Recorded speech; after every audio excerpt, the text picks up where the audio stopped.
Hey friends, Jim coming at you again from, yes, the car as it is parked once again. Apparently this is when I'm getting my inspiration.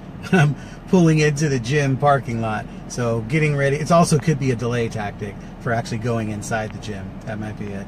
But I'm going in there in a minute. Here's the thing. I want to challenge your brain on something here. So please stick with me on this. Okay?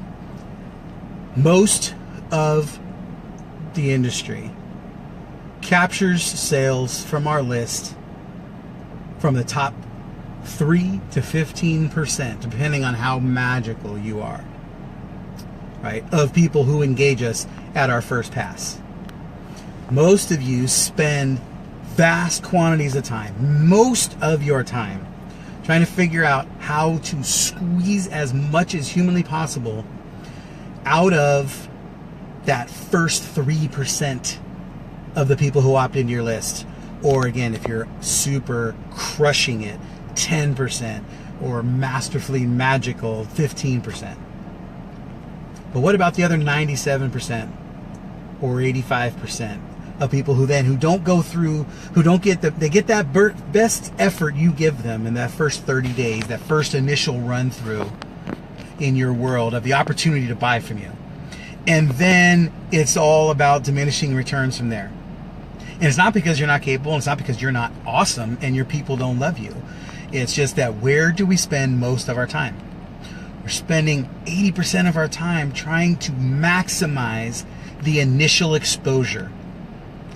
We all say differently, but the numbers bear it out. All we look for is high conversions, high conversions, high conversions right at the first engagement.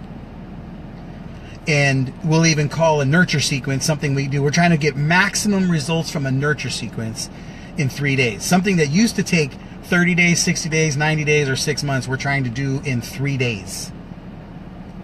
Right? Which is great. It's awesome. And a lot of it's being done.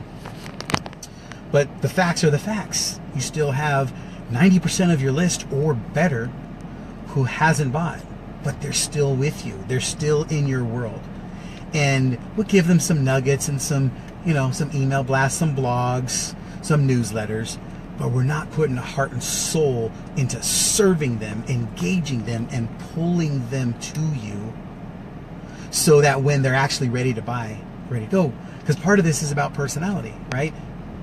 Simon Sinek talks about the early adopters, late adopters, and the laggards. The early adopters are the ones who take risks. They're the ones who seize the opportunity. They say, yes, I'll buy that, even if it's not exactly what I'm looking for, because I want to be the one in.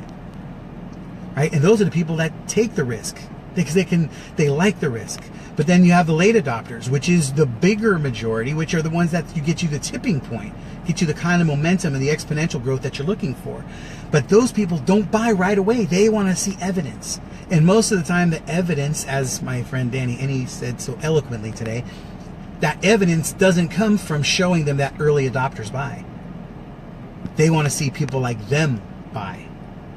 So that's really what we're looking for here, right? The laggards are the ones that come later simply because the entire industry has changed and they have no other way to do this, right? The only reason they have a digital phone is because analog phones aren't allowed to be purchased anymore.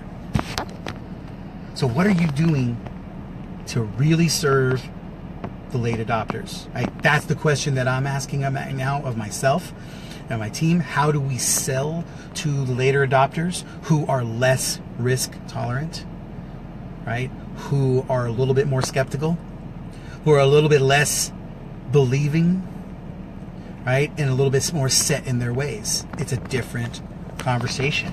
It's a different process. So start thinking that through, and I'd love to hear your thoughts on this. What are you doing to engage them? And it's okay to tell the truth and say you're not doing anything to engage them if that's the case. If maybe the only thing you're doing is you're giving them a second pass through and then offering them all your JV partner stuff, hey, great, that's fine. Let's just speak about it, see where it is. And then entertain this concept.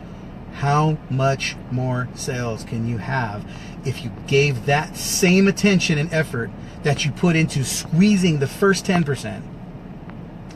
If you put that same effort and attention into nurturing and pulling along the other 90, how many more sales will we pull?